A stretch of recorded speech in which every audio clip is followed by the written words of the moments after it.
Hey there, Clark here. So we're going to talk briefly about the actual act of practicing, and not just like how to practice and what to practice, but actually what to do when you're in the trenches fighting the battle of doing it.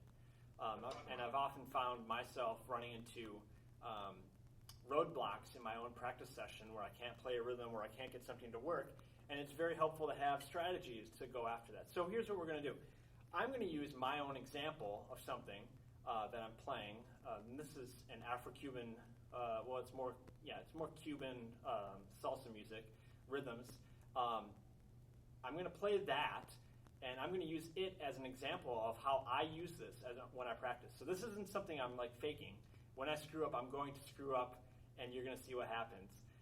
So it's going to be the rhythm right here. It's going to look like that. And I'm just going to give it a shot because that's how every practice session goes. I want to play this rhythm. Let's see how it goes. I'll give you a count off so you can hear how it works. And so just so you know what you're looking for, the top line, the little X's on the top, are going to be my ride cymbal.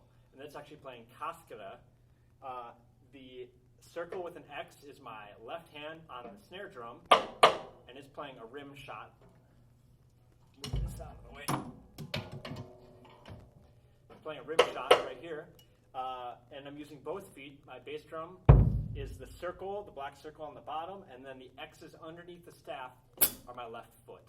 So, here we go. Let's give this a shot. 1 and 2 and 3 and 4 and...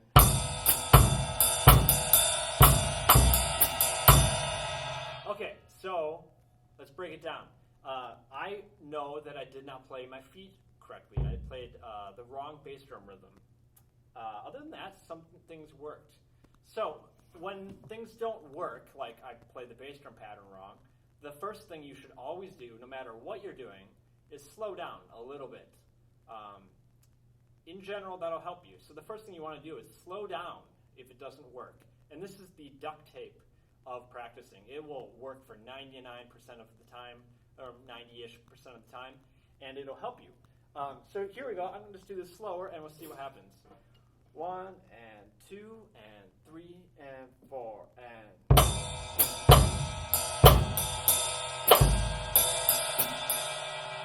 And I still messed up. And I know I'm trying to play clave with my right foot, which is something I've practiced, but that's not what's written right here. So what I'm going to do is, I don't really want to slow it down anymore, so I'm actually going to use my second strategy, which is going to be steak.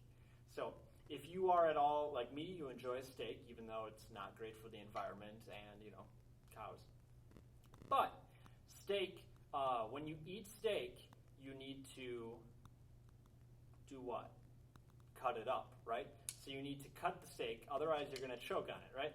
So this music right here, the stuff you're seeing, that is a juicy steak, and right now I'm trying to play all of it, and it's too much.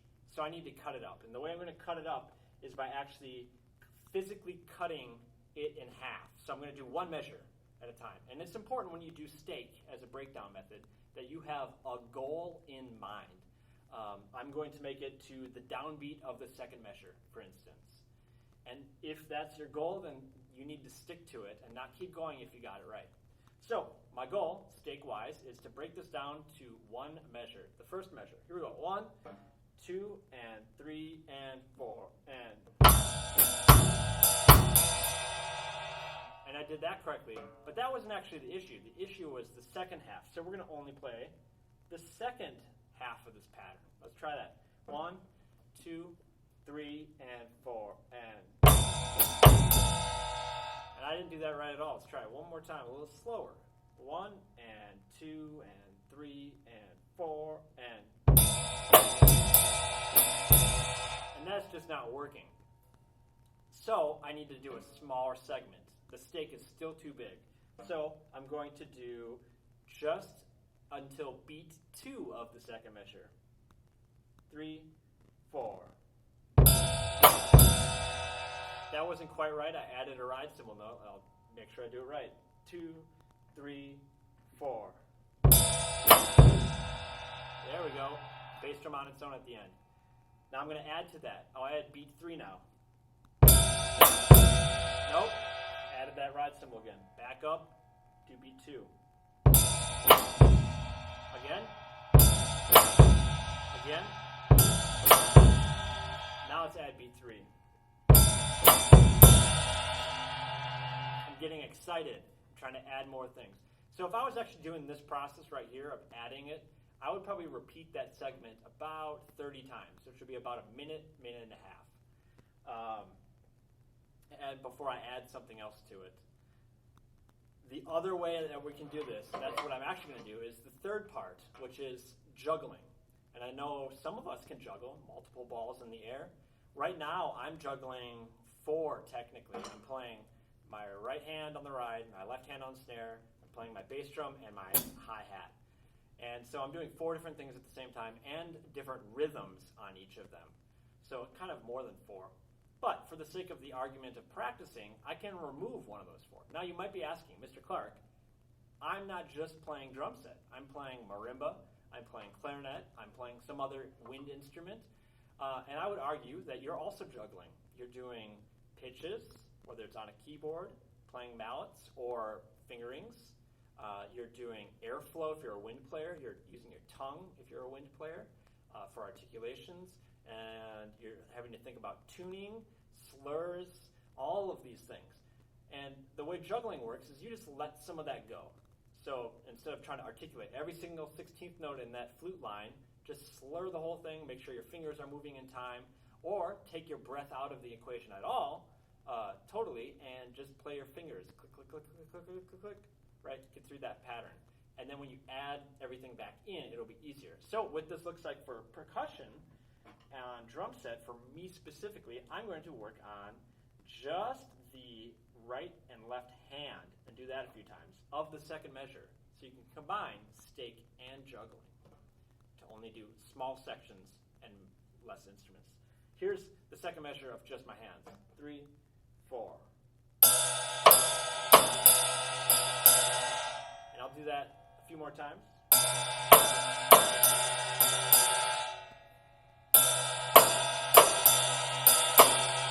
That one wasn't right. One more time.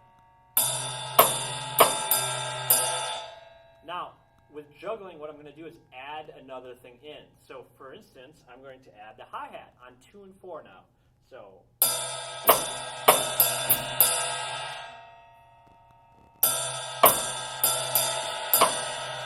and it's a little bit tricky. My brain didn't do it that time. 1.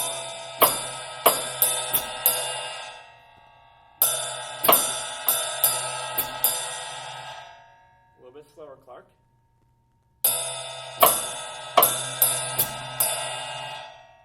So I'm doing some successful and some unsuccessful. And obviously, like I said, I would do many, many repetitions of all of those. What juggling can look like without stake is to play all of your hands and then add in a foot as you're going. So I'm going to try this now. Everything together. I'm jumping ahead just a little bit. Everything together, so that pattern back again, everything together. But I'm going to add one thing at a time.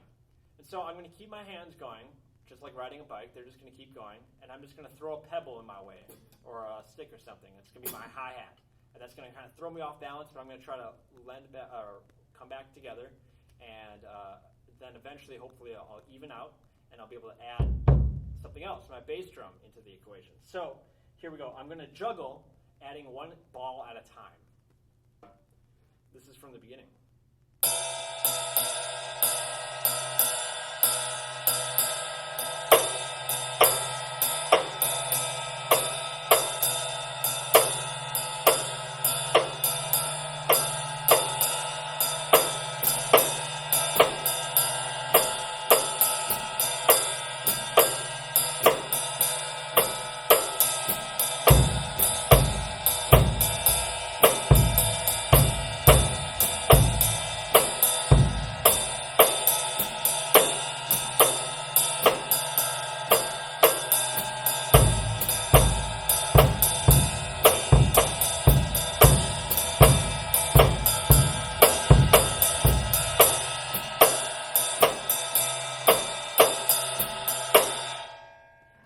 Noticed there, I did a few different things. I was keeping my ride cymbal as steady as I could. At one point, it turned into a jazz ride pattern because that's my default, and then I corrected that. My left hand occasionally didn't play some spots, and then it corrected. It was nice to have my hi-hat going on 2 and 4. That's a real muscle memory thing that's going on in my brain. And then I tried to add my bass drum a few times. I did maybe the whole pattern once through correctly. So you might be saying, Mr. Clark, that's great, but when I'm playing drum set in band or anything, any musical instrument, I can't have 5 minutes to get into the pattern. We just need to turn it on and go. So this brings me to a topic, how to speed up. Because I said duct tape, the slow down is the duct tape of practicing, but when do we pull that duct tape off and allow things to just be secure? If you think about a graph, I have my y-axis and my x-axis, and I'm going to think about speed being on my y-axis. So this is at tempo or maybe above tempo, and this is really stinking slow. And then this is how many repetitions I'm going on my x-axis. So what your graph, it should actually be a logarithmic graph. It should start slow, slow, slow, slow, slow, and then you slowly speed up. And you'll find towards the end, you'll be able to jump tempos quite quickly. But you need to have lots of slow repetitions to start. And the reason for that is because our brains build muscle memory in our brains, not our hands, right? So you can actually mentally practice, and that's successful too.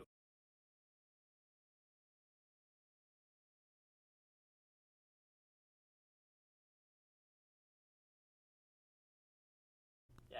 Okay, we're back.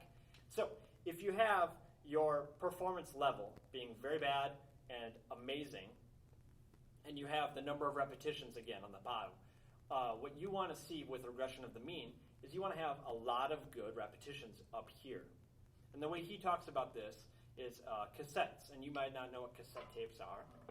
In the old days, they were how you played music, and if you liked someone, you made a mixtape. And the way you do that is you hold your cassette tape recorder up to the radio, and when you heard the song you wanted to share with your loved one, you hit record, wait for that entire song to play, and then you'd hit stop, and you'd wait till another song, and then you hit record, and then stop. And after that, you'd have your mixtape, and you can give them the mixtape and see how successful that is. Or eventually there was some other technology that came along that made it obsolete. But for us, the same metaphor works. This drum set playing is my radio, and it's playing music. I'm moving, and the recording is actually happening up in my brain with muscle memory. So if I play something wrong, I'm going to end up making a bad copy. So you can imagine when I play a rhythm, every single time I make a take, I go, bing, oh, that was bad. Well, I've just recorded that onto a cassette. You then take the cassette out, and you don't nicely put it on a shelf. No, you throw it in a duffel bag. That duffel bag contains all of your repetitions. So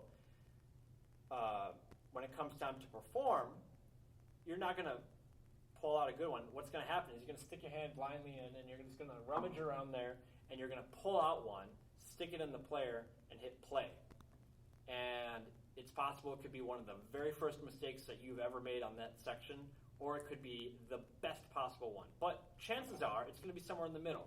So if we go back to the graph, we have the best possible take, and then our bad ones, right? And the number of repetitions. And so there's going to be a cloud of dots. And what you want to do is have the top little line is the perfection line. That's your goal. You want to make sure every single time you play it's up there. Because when you perform, be a dot maybe here. But if you have a whole bunch of clouds down here, it's going to be somewhere in the middle of all of those takes. And so that's what you want to do. You want to have your lines go up and up and up and have more good takes than bad takes. Okay, that's enough of me talking. I'm going to then now take you through how to do this yourselves with basic drum set notation. So you might be asking, Mr. Clark, I don't have a drum set. But in fact, you do have a drum set, and it's your body. And we're going to body percussion out of this basic drum rhythm. So this drum rhythm right here is going to be the basic rock rhythm. And to break it down, the top line of the X's is going to be your right hand.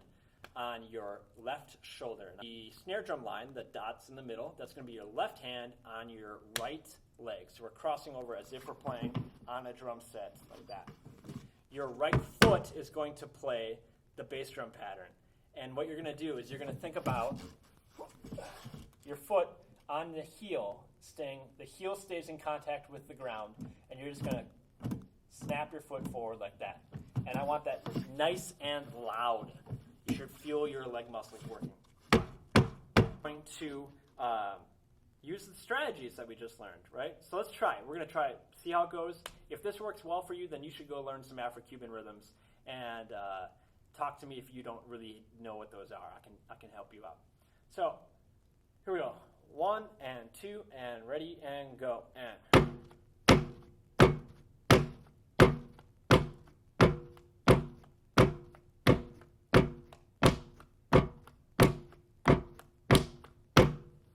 cool. I want you to now think about how did that go. So think about that for a second.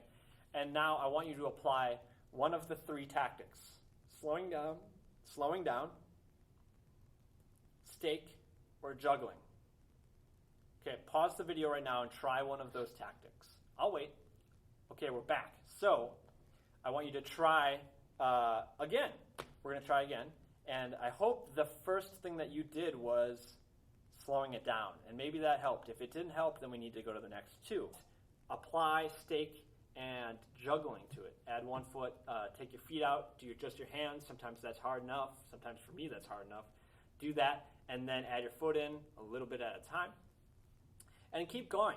In fact, one of the things you can do past getting it to tempo is to go past tempo, and then you've successfully built up even more muscle memory to be able to go faster. And sometimes that's an issue, but on the whole, if you're able to play something above tempo, it means you can slow it back down to tempo.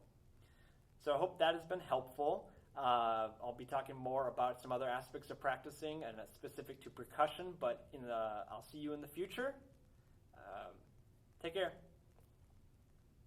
So I hope that's been helpful.